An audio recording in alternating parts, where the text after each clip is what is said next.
본격 밀리터리 팟캐스트 밀떡을 시작합니다. 국방정론 박찬준입니다. 안녕하세요. 놀러온 정명섭 작가입니다. 네, 이렇게 밀떡이 시작됐는데요. 이번 시간 만약의 네. 시간이죠. 근데 이번에 좀 특이합니다. 네. 만약에라는 거는 상상을 편다기보다는 일단 시작은 됐어요. 바로 그렇죠. AS-21 네. 레드백이죠. 맞습니다. 레드백의 호주 현지 공장 질롱시에 있죠. 네. 질롱하면 생각나는 게 이제 야구 네, 맞습니다. 떠오르는데 호주의 질롱시에 네. 질롱시에 이제 우리 현지 공장이 세워지는데 그래서 이제 거기에서 생산이 시작되겠죠. 네. 조립 생산이 시작되는데 이게 세워지는 건 너무 당연해요. 네. 근데 세워지고 나서의 어떤 현상이 벌어질까라는 네. 미래의 상상을 맞습니다. 하신 거죠. 네. 그래서 정 작가님 그거에 대해서 한번 이야기해 보시는데 네. 그럼 우선 네. 정 작가님 질롱시에 지어진 이 현지 생산 공장이 네. 어떻게 해서 지어진 거예요? 이게 제가 알기로는 AS-21 레드백을 계약할 때 조건이었던 걸로 알고 있는데 네, 맞습니다. 현지 생산. 그렇죠. 이제 그 부분부터 한번 어. 청취자분께 말씀 주시죠. 호주가 원래는 전쟁이 대규모로 났을 때 전쟁터가 될 가능성이 별로 없던 국가였죠. 후방이기도 하고 주변이 대양이 둘러싸여 있으니까. 그렇죠. 근데 이제 중국의 부상이라든지 여러 가지 움직임으로 호주가 최근에 국방력을 강화하기 시작해서 뭐 핵잠수함도 도입하고 호위함도 만들고 특히 이제 지상병력을 확충하기 시작했는데 그중에 가장 중요한 게 전차와 장갑차 도입하면서 이거를 국내에서 생산하겠다라는 걸 이제 조건으로 걸었죠. 그래서 여러 업체들이 뛰어들었는데 최종적으로 남았던 건 우리와 독일이었습니다.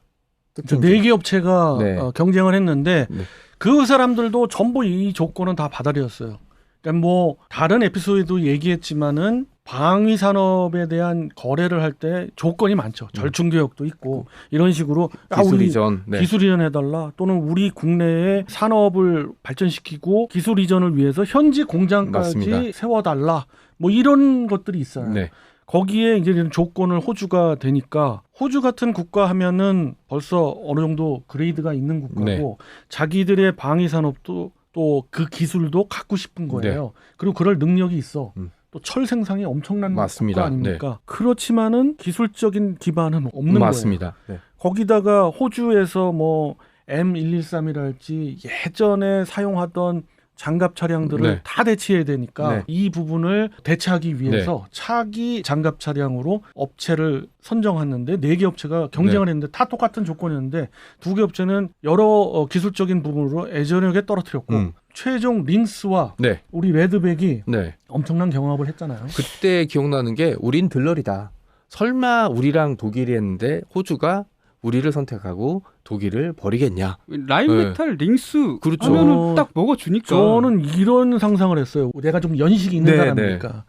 80년대 초에 독일의 바덴바덴에서 네네. 서로 세울 네. 이거 나올 때 막 엄청 그렇죠. 그 기억 네, 네. 장면 아마 우리 네. 저 젊은 분들도 유튜브나 이런 거 통해서 한번 네. 보셨을 거예요. 88 서울 올림픽. 그때 어땠냐면 나고야는 당연히 나고야가 된 거야. 그렇죠. 일본하고 대한민국의 국력이라는 건 어마어마한 차이고 특히 스포츠 외교 분야에서도 심지어 우리는 2-3표 나온다고 했어요. 왜? 우리 IOC 위원 1표. 네. 그다음에 그렇게 노력해가지고 우리가 한 사람 섭외했어. 네. 그리고 미친 사람이 어떻게 헷가닥 해가지고 네. 잘못 한 표. 찍었어. 네. 그래서 3표 나온다고 네. 했었어. 근데 어떻게 맞습니다. 나왔어요? 그때 기억이 50매 대 20매수로 네. 뭐 완전히 눌러버렸잖아요. 어찌됐든 그럴 정도로 당연히 나고였죠. 그러니까 네. 우리는 레드백은 선정이 안 되고 링스가 되겠다. 그리고 그 이전에 유럽에서도 헝가리도 그렇고 링스가 선정이 많이 맞습니다. 됐고 네. 독일 아닙니까? 그렇죠. 이런 장갑 차량의 어떤 브랜드가 막강한 맞습니다. 그런 국가였단 말이에요. 예.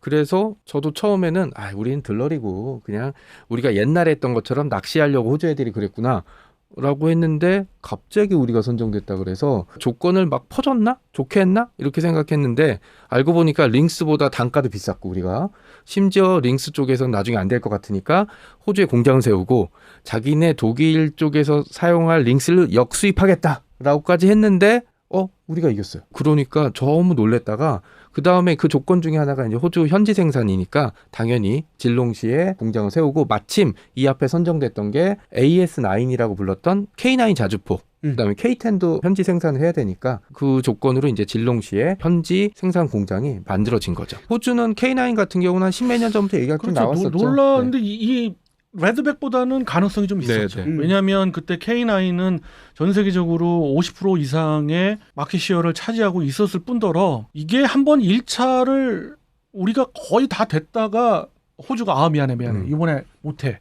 그래가지고 드롭시킨 거 아니에요. 네, 그러니까는 호주의 어떤 국가적인 미안함도 있었을 거고 그렇죠. 그래서 이번엔 당연히 되리라고 봤고 그래서 K9이 됐는데 K9의 뭐 엔진도 같이 공유하면서 그런 어떤 그렇죠. 시너지 효과도 있는 그런 것도 많이 작용해서 레드백이 됐는데 사실은 50대 50이었는데 마지막에 가서는 그래도 좀 결국은 안 될 거다 싶었는데 됐어요.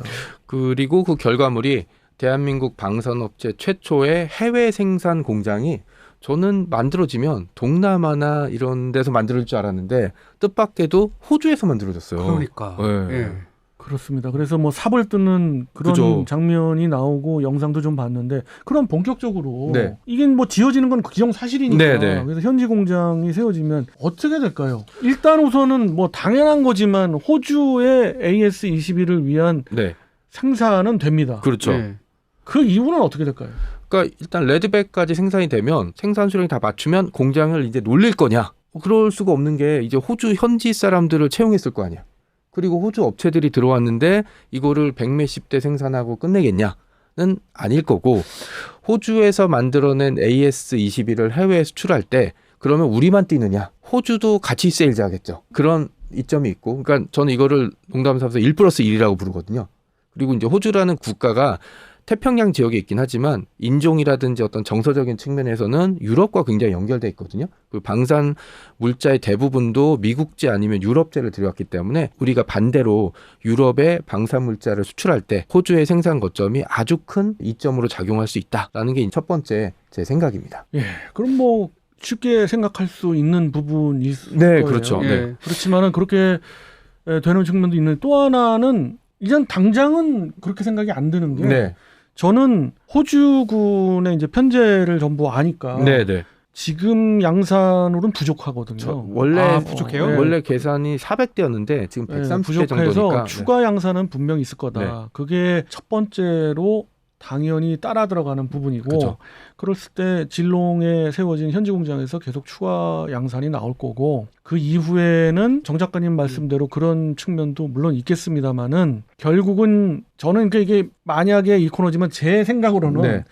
호주하기 나름인 거예요. 네. 이제는 호주하기 나름인데 여러 국가에 생산했던 네. 부분들이 다 들어왔잖아요. 특히 네. 이스라엘 부분들이 포탑 부분들이 많이 들어왔으니까 이런 부분들 때문에도 크게 K방산의 뭐 이익 측면에서는 크게 없을 건데 그래도 대표 브랜드가 대한민국 브랜드니까 네. 한화 에어로스페이스의 그렇죠. 대표적인 장갑 차량이니까 네. 이 부분이 많이 홍보가 되겠죠. 저는 그런 생각도 들어요. 무기체계 확장성. 그러니까 공장이 있으니 네. 여기 관련돼서 다양하게. 다양한 무기체계들이 진행되지 않을까. 왜냐하면 받는 기술들이 K9, 그다음에 그 레드백 네. 이런 거라면 또 다른 무기체계 전차도 그렇죠.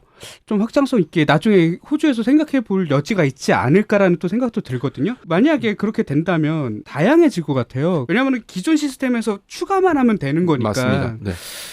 그렇게 되면은 과연 우리가 확장성 있게 좀 더 그곳에서 활용할 수 있는 무기체계들이 어떤 게 있을까요? 일단 박 의원님 얘기하신 대로 추가 생산 예. 이 첫 번째가 되겠죠. 이제 첫 번째는 예산 문제 때문에 분량을 반토막 냈어요. 반토막도 아니죠. 반토막 더 냈잖아요. 400대에서 130대 정도로. 그다음에 K9 같은 경우도 2차 도입부는 없애버렸거든요. 근데 호주에서 현지 생산되고 이 장갑 차량과 자주포를 사용하게 되면 호주에서는 당연히 추가로 도입하게 될 때 다른 거를 사용할 수 있는 여지가 전혀 없어지는 게 있죠. 뭐 K9이랑 AS21 이렇게 쓰고 있는데 다른 무기 체계를 또 해외에서 도입할 리는 이제 없어지고요. 호주 현지에서 생산하고 있는데 그 다음에 또 하나가 얘기하신 대로 뭐 여러 가지 무기 체계들이 호주에서도 필요하게 될 거잖아요. 그 무기 체계들을 일단 질롱에 있는 공장에서 먼저 생산하는 걸 염두에 두겠죠. 예. 네. 뭐 아주 그 희망적으로 보면은 그렇습니다만은 그렇게 될 가능성은 좀 전 적다고 보고요. 장갑 차량과 같은 차체를 쓰는 것들은 되지만 네. 전차는 전혀 다른 차체이기 때문에 쉬운 게 아니에요. 네. 그래서 많은 국가들이 설계 단계에서 드롭하기도 네. 하고 그렇기 때문에 그건 호주하기 나름이다라는 거지만 또 하나 강조드리고 싶은 거는 계열 차량들이 있잖아요. 그죠. 네. 뭐 AS21이 나왔으니까 그 기본형을 바탕으로 한 뭐 엠버런스형이랄지 네.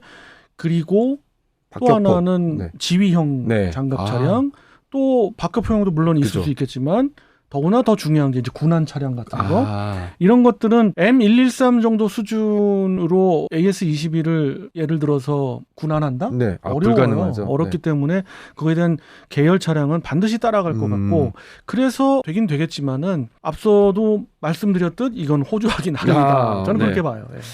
역시 우리 프로그램 만약이니까. 그러니까 예. 만약에 영역이 이렇게 확정이 됐을 때 K9 자주포의 그런 후속 버전 그쵸, 그렇고 네. 레드백 아까 말씀하셨듯이 레드백 후속 버전까지도 그러면 그곳에서 생산이 되면은 계속 지속적으로 운영이 될 수 있다라는 거잖아요. 호주군이 일단 선택을 두 가지를 했으니까 최소한 30년은 써먹을 거고요. 또 하나 중요했던 게 부품도 현지 생산하게 되면은 어쨌든 우리나라에 생산하는 것보다는 부가가치가 떨어지겠지만 이건 후발주자가 가질 수 있는 어쩔 수 없는 운명이에요. 그러니까 방산 산업 자체가 훨씬 더 거대화되고 들어가는 돈이 많아지게 되니까 모든 국가들이 예전에 우리도 그랬잖아요. 우리도 70년대 못 살았을 때도 미국이랑 다른 나라 이렇게 견주면서 낚시질하고 현지 생산하게 하려고 어떻게든 애를 썼던 사례들이 있던 것처럼 다른 나라도 마찬가지거든요. 그래서 특히 이제 호주 같은 경우는 자원이 풍부하고 땅이 넓은데 이런 기술적인 기반이 아직 많이 부족하기 때문에 현지 생산을 굉장히 중시하는 상황이고 우리가 거기에 잘 맞춰주면 네. 그러니까 후발주자로서, 호주는 자기 분량과 그 앞으로 파생될 분량 부분까지만 계산을 했지 않았을까 하는 제 추정이에요. 맞습니다. 네. 왜냐하면 진롱에 있는 모든 근로자들을 놀릴 수 없는 어느 정도의 수준까지만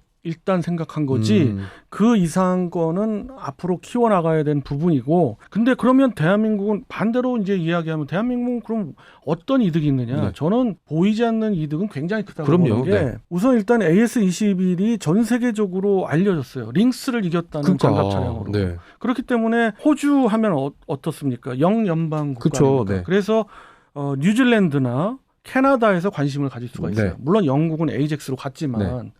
가장 의미가 있는 건 그쵸. 바로 그거다. 브랜드의 명성 맞습니다. 이런 것들을 활용할 수 있다. 그래서 혹자들은 그럽니다. 왜 거기에 현지 공장까지 하는 그런 조건으로 해서 근데 그런 게 아니죠. 사실 그죠. 이런 게 있고 우리가 이런 그 만약에를 통해서 상상할 수 있는 가능성들을 봤을 때라도 네. 우리한테는 플러스면 플러스지 마이너스는 아니다. 전 박 의원님한테 궁금한 거 하나 있어요. 이 호주군의 결국 전력이 과연 우리 K9과 네. 레드백이 들어갔을 때 어느 정도 전과 차이가 있는지 좀 궁금해요. 지상 무기 체계에서 탑 클래스 수준의 무기 체계들을 다 받는다고 보면 되죠. 지금까지 전차면 전차, 그리고 자주포면 자주포, 장갑 차량, 특히 보병 전투차면 전투차, 보병 전투차 수준도 아니죠. 아무리 개량을 했다고 해도 M113에서는 보병 수송차 수준에서 머무르겠죠. 네. 그런 호주군에서 일단은 상당한 수준의 그것이 되고 이건 본토를 방어하는 것도 있겠습니다만은 뭐 어떤 파견되는 해외 파병을 많이 하잖아요. 그쵸. 호주가.